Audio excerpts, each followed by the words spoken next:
Agriculture on the move. Agricole mouvement. Agriculture on the move. Agricole en mouvement. Agriculture on the move. Agricole en mouvement. Agriculture on the move. Agricole en mouvement.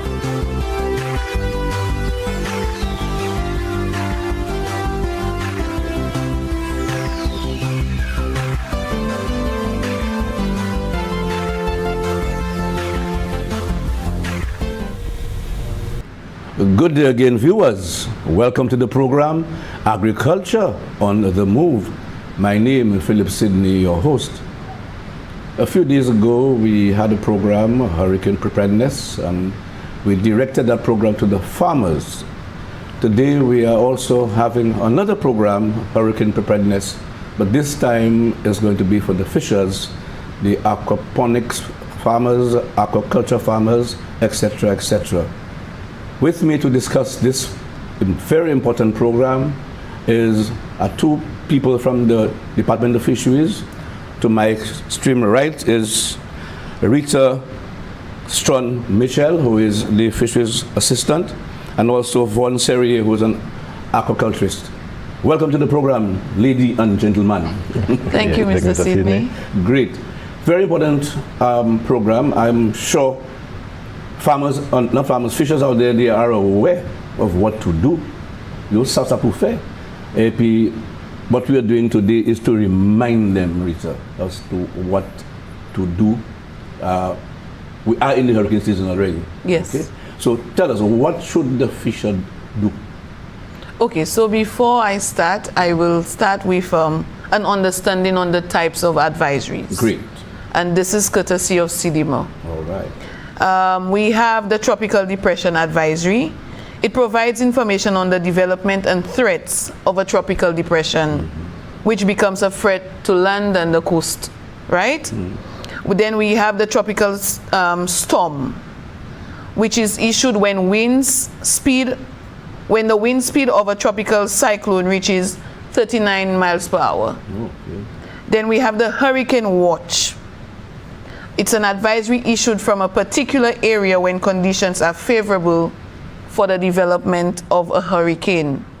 It doesn't necessarily mean that the hurricane will be imminent, but those watches are important. Yeah.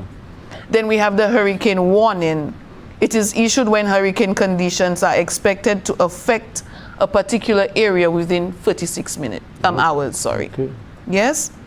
And then, just to note, that in case of an advisory, which is the second type that I mentioned, in case of an advisory for bad weather such as a tropical storm or a hurricane, we always advise fishers to put measures in place to protect themselves first, That's right.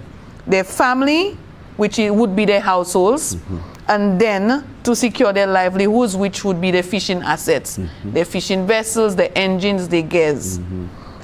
While there is no guarantee that the tropical storm or hurricane may hit, but it is better to take precaution to reduce the loss and damages. Definitely. Yes? Yes, so how do they get that information? What source? Okay, so if a hurricane or tropical storm is approaching, we would wait for official word from NEMO, which is the National and Emergency Management Organization of St. Lucia. That is trickled down from the Chief Fisheries Officer or the head of the unit to the Extension Officer, and we would go out, speak with the fisher cooperatives, and the two of us would inform our fisher folk. Okay. Yes, there are instances where I already sent broadcasts to fishers that I would have contact with to alert them, hey, this is happening, be vigilant. We're not saying that it will hit, but be vigilant to secure yourselves and that of your assets. Okay, so that is done via what? Via social media? WhatsApp, one-on-one, phone calls. Okay. Yes. And you all have like a tongue crier in that regard? The fisher cooperatives would do. Yes. Okay. Do you get any feedback from them when the advisory go out as to, you know, any sort of communication from them back to you? Yes, if there is any loss or damages, they would indicate that to us. When I say us, I mean me from the Department of Fisheries and the fisher cooperatives. Okay, so here there is an impending weather system, okay? You have informed the fishers about it, all right? This system did take place, okay? What happens after that? Right, so we would wait on the all clear from the officials, and then we'd go out in the field, do our damage assessments, and then that would be sent to the head of unit, that would then send it to the chief fisheries officer. Okay. Yes. And then from there, suppose it goes to the above, yes. the ministers. Yes. And then, of course, depending Permanent how secretary. severe in terms of assistance, it's not compensation, it's assistance, then they would take that decision from the cabinet standpoint. Right, but remember, it's an assessment that we're doing. Yes. And in that assessment, we would ask them for an estimate of the damage cost. It is not guaranteed that they will get a relief, but it's just to assess the impacts of whatever storm or hurricane that would affect us, that would have affected us. Okay, great. Yes. Well, I'll come back to you in a while. I'm going Sure. to the aquaculture man. Tell us about because we're dealing with ponds and we're dealing with aquaponics, etc., etc. What do we tell those farmers? Okay, well, as Rita mentioned, it is important to follow the advisory, listen to the advisory. The earlier you get the information, the more time you have to prepare. So, in essence, what we would be dealing with is people who grow fish and shrimp in ponds, people who grow fish and vegetables in aquaponic systems, and CMOS farmers. So there would be certain precautions you would have to take depending on the production system you're using. So if you have ponds, we would advise you to remove your pumps and pipes near the river if you pump. So you would secure them on higher ground, or somewhere where it would be away from the elements. If you have gravity flow and you have a dam, we would advise you to keep the dam open, because during the hurricane you're going to get a lot of rain, and to prevent overflowing or damage to the dam, it's better to have the water flowing out. We would also advise you to drain your pond, remove about half of the water, and keep your drain pipe at an angle. So in the event that water comes into your pond, it will be draining out continuously, but you would also start with a low volume, so it would allow you to accommodate, an increased amount of water. If possible, you can harvest your marketable size animals. However, there might be a possibility that we may not have electricity for a couple of days after the hurricane, so you would have to make prior arrangements for proper storage. For that. As it pertains to aquaponics, you would normally remove the plastic cover of your system, because that can be blown away. That's the greenhouse? So you remove the cover of your greenhouse. If that's possible, secure pumps and air blowers, either indoors or, move it to higher ground. And you can also harvest the plants and animals. So anything that shouldn't be flooded or exposed to the elements, you would secure it somewhere safe. As it pertains to CMOS, we will look at in terms of how you secure the plants on your farm. The main threat is loss of plants from wave action. So increased wave action during the hurricane, you would normally lower your lines to the bottom of the sea. So you put it on the seabed, and then the waves would affect it a lot less. So you would have a lot less losses. One of the issues is by planting material after the hurricane. So you can harvest some of your plants, put it in bags, and secure it within the mangrove, because the mangrove acts as a natural wave break. So the effect of the waves would be felt a lot less, and you would have a greater possibility to recover your plants. You can also, if possible, harvest, dry, and store your CMOS inside. And for those who have dry houses for CMOS, or you could say greenhouses, but they dry it under a shaded structure, you can remove the cover of the shaded structure, and anything that can be blown away or that can be flooded, you would secure it somewhere safe. Okay. The other thing is the question of feed. for your fish, what would you advise the farmer to do? Right. So if you can keep your feed in a plastic container, or something where you can secure it away from moisture, that would help. And have a good amount, of course, because in case the hurricane comes through, sometimes there may be some, you may not be able to get to obtain, your feed. Right, but then also you would have to have the capacity to store, and then depending on where you are, it may not be a good idea to have a lot of feed stored. You might have to make arrangements to use maybe substitute or alternative feeds during the space of time when imports can start flowing. But then would you advise, say for how many days you would advise them to store sufficient feed? You could probably have about a month's supply. Okay. Yeah, be on the safe side. Okay. The other thing is the question of the boats. When an advisory comes out, what should the fishers do with the boats? Haul their vessels to the nearest safest point. For us in Soufrière, would have been the Soufrière Fisheries Complex. Some bigger vessels go up to the Hurricane Hole in Marigot, but most vessels would haul their boats at the Soufrière Fisheries Complex, the facility there on the compound.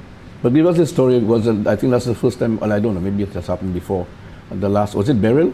Beryl, last year in July. That they did haul the boats. I will vouch for my fishers in Soufrière that they did. We were all enjoying ourselves, fishermen's feast, but our vessels were off the water. Oh, wow. But it happened strangely that the sea came for our vessels this time around. It came for it. Yes, it came for it. It packed them in the cemetery. In the cemetery, I saw that. Yes. Gosh. So it was sad. We had impacts, but we're recovering. We are recovering. Our fishers are back to normal. To their trade. And of course, they got some form of assistance. That was very welcomed. Yes. And they made good use of it. Some persons that had vessels damaged, they've fixed their vessels, they've invested in other gear. Yes, so they've used those monies meaningfully in the sector.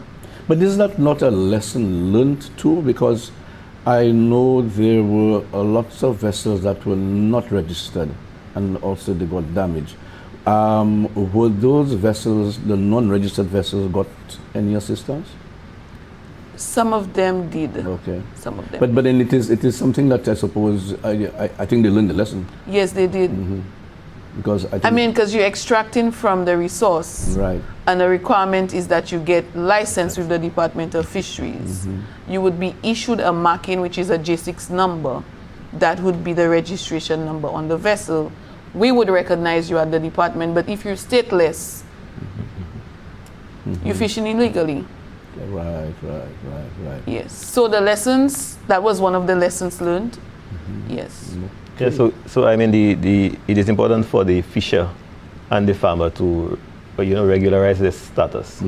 So make sure that you're registered, because in most cases they would be dealing with only registered people who are on the system. So if you're not on the system, then it would be difficult to make a case for you.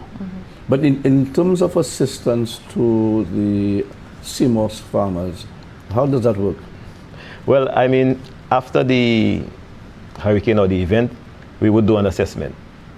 So we would assess how much CMOS you had before, like a pre-storm assessment, and then how much is lost, and then that information would be sent up to the ministry, and then whatever compensation that is to be given would be considered based on that. But I was told that anytime you have a system out there, you have the dislodgement of CMOS, and CMOS, they move from point A to point B, and people, you cannot see who owns what, right? Well, I mean, you grow CMOS in the ocean. Hold that thought, due for a break. You are watching Agriculture on the Move. We're due for a break. Stay tuned, we'll be right back.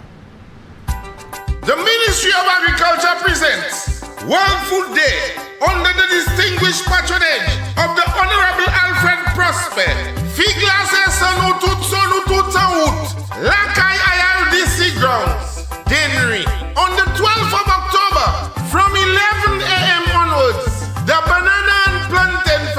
global. Sa pakay normal. Eat what you grow is food import bill no toho. Everything produced from bananas and plantain by agro-processors and students. Sit Lissy, that's the way to go. Lots of books with delicious dishes. Lucia duet, Parmache Salani Entertainment Gala, Impulse Man, Umpa, Servants, Ezra, Invader, Mofire, Wuletete, and lots more. Like I sit near Kids Zone. So children, you're not on your own. Eat fresh, St. Lucia's best.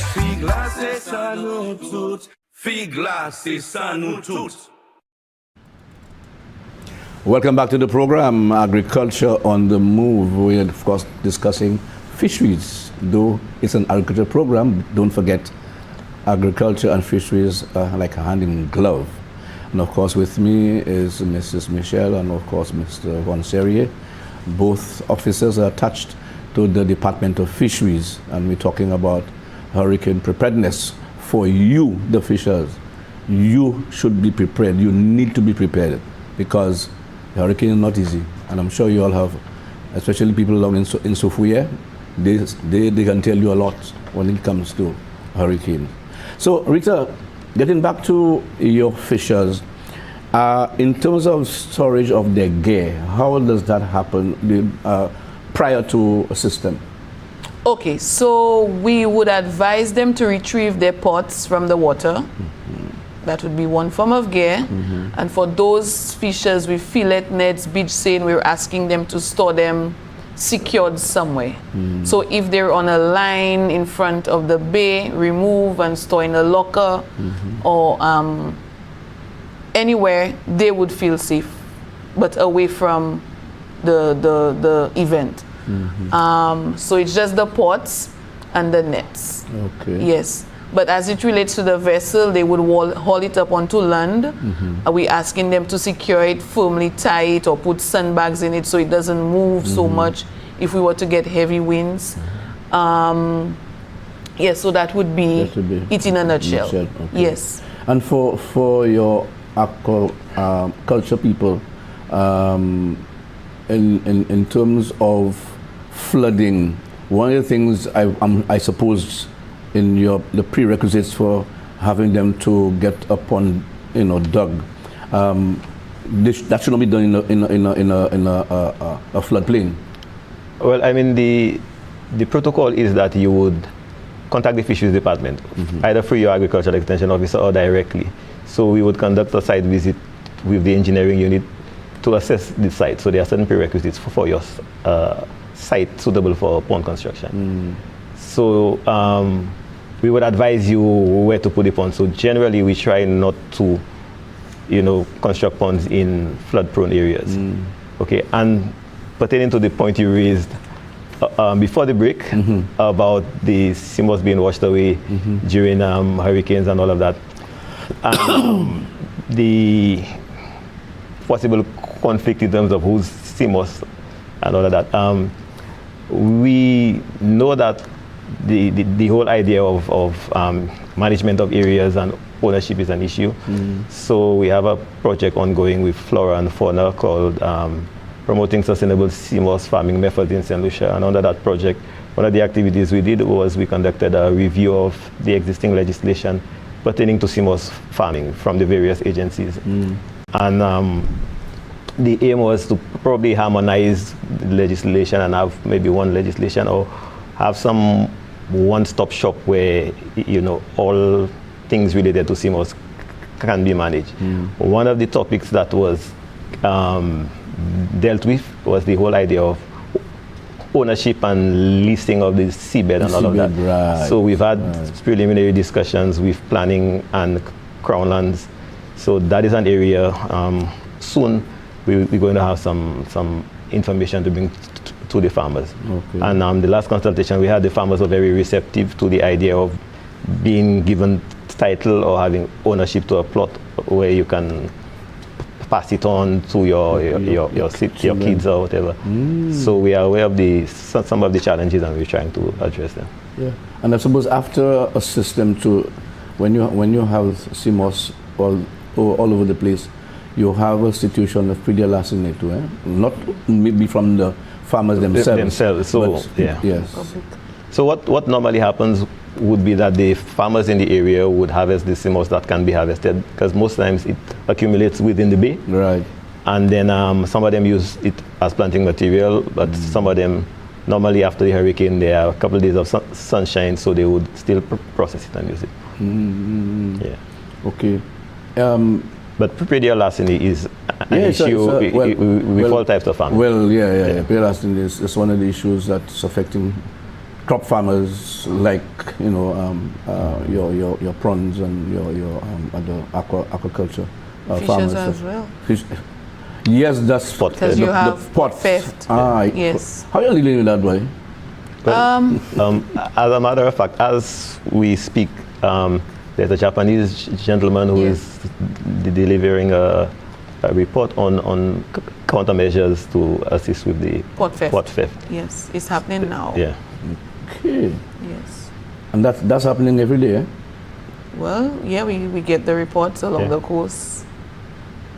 Wow. And that's people within the area or people coming from out of the area? So if this, for example, you have people coming, say, from Beaufort going to Soufrière and vice versa and other places, that's how it's happening, or within a locale? A toute façade. Yeah. Wow. There are people from, a toute façade. I don't want to mention communities, but island-wide, they just go around. Yeah. I know certain places is very, very predominant. I know that. I know of a particular area where, you had people have to threaten the other persons, so people's lives were threatened in that regard. So it's very, very, very sad. Mais return to parler créole, on nous garder qui nous un cyclone qui a venu. Oui. Et nous savons cyclone qui a affecté farmer qui ni banane et puis figue, mais ça tout qui a affecté ces pêcheurs. Oui. So dis-nous about ça. Qu'est-ce que ça ces pêcheurs fait? Qu'est-ce que ça yon pour garder pour? So nous commandons ces pêcheurs pour écouter news là, écouter PS advice yo kay joindre from Nemo et ben Fisher Cooperative là et ben from nous Department Pêche. OK, nous commandons yo pour prendre responsabilité pour la vie yo. Pas aller dehors si la near storm ka vini. Because vent nous passa d'où comme vent c'est les bail kay la ka chaper nous kay ça nous commande yo pour tirer bateau yo ek mette pli haut secure yo ek sandbags en dedans yo so yo pas move tellement nous commande pêcher pour protecter ces bagages là qui ka fait yo fait d'or là ça c'est nas là c'est sen c'est filet fond c'est filet là nous commande yo pour mettre plan en place ba koyo ba famille yo, ba crew yo, ba captain yo. Et then nous ça nous veut dire la vie yo nous pas ça oui placer ça.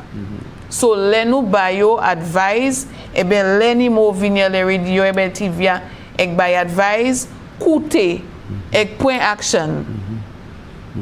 Oui. On a bien qu'on dit about côté. Yon pour joindre les informations qui sont sorties qui critique qui a sorti à d'un côté est nécessaire. Nous pas voulons joindre monde qui dit ça qui dit bah l'autre là qui dit yon pour joindre un côté qui s'en sauve. Oui. Pas écouter ça Jean Pédou, mais si vous tenez pour corps et puis si un famille ou dou si un Jean dou et mettez ça from Nimo et ben mettre office là dit ça ou même coûter pour les mettre office qui à la radio et ben TV ou kay tan pour quoi et ben si vous tenez from nous et ben Fisher Cooperative. On l'autre bail là c'est so savent acheter batterie by radio. Oui, ou ça fait ça. Parce que c'est important hein parce que de l'eau pas une courant oui, ou ça fait ça oui. Parce que nous avons une information. Oui. Bon. Et bail là c'est au cas point toute préparation qui est nécessaire pour cyclone généralement. Oui. So, la panne pièce préparation qui est spéciale pour pêche. So, on peut assurer famille et caillou tout bail en règle et puis après ça Les tout bail a passé, c'est les ça on a regardé compte pour nous compte bateau c'est bail ça. Les ou jouen all clear. C'est important. West all clear. Oui, d'accord. Et den ou kay do. D'accord. Et puis, den zo kon officier extension ka vini fait assessment zone. Les nous jouen all clear. Right. Oui. Mais délai nous-mêmes quand affecté par cyclone. Oui, oui. So, vous femmes avec pêcheurs, vous-même ça aller regarder compte ça fort.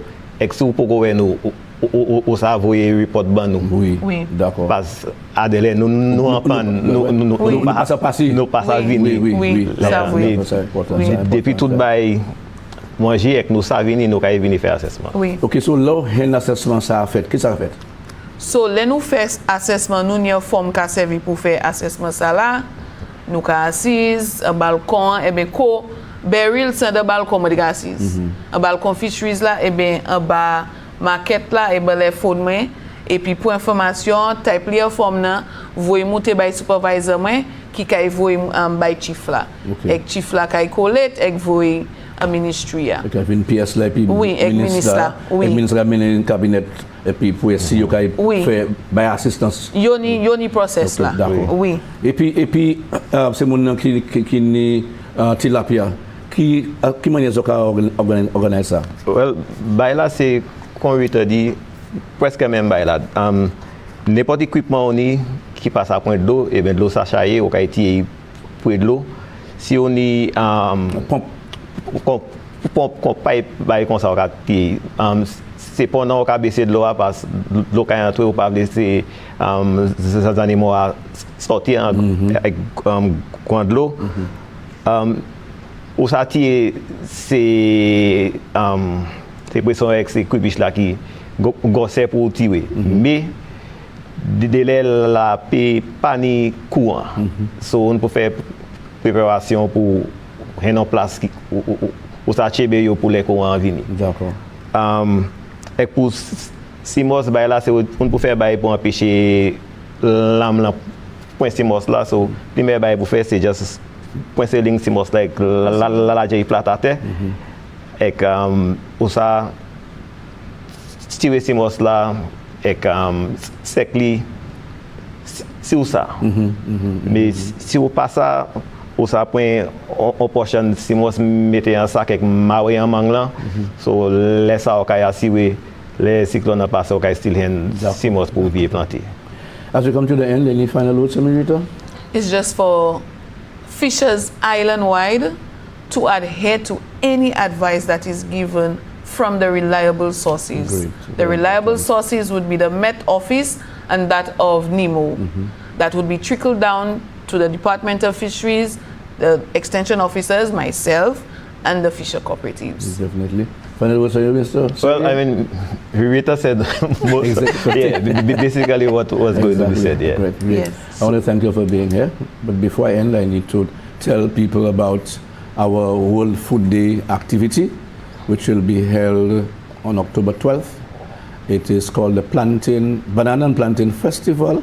And of course, we're having it at Lakai Dennery at the IRDC in a banana belt. We figure we want to get there to at least show the people what it is you can do with banana and plantain, all the derivatives from that. We have a lot of agro-processors going to be there. We are going to have the schools. The schools are doing a wonderful job when it comes to preparing dishes. We have the culinary sections, many food booths. So you can think out, those persons preparing the dishes, think outside the box. So you can come and spend the day up there. It starts at 11 and it ends at about 8 o'clock in the evening. So there's a lot to eat and drink, and we have entertainment to take you right through. All right, we have people like Ompa, Invader, Wuletiti, Mofaya, Life of the Party, Lansiko, you know, we have, what's his name, Sobans, and the whole list, East Coast Band. So you cannot miss that. There's a kids zone, so you come in and you can get your kids while you're having your display, you know. The kids can have their own display. So it's going to be a very, very, very interesting thing. Thank you again for coming here. And thank you for viewing the program. I'm Philip Sydney saying goodbye and see you again. Always a pleasure. Agriculture on the move. Agricole mouvement. Agriculture on the move. Agricole en mouvement. Agriculture on the move. Agricole mouvement. Agriculture on the move. Agricole en mouvement.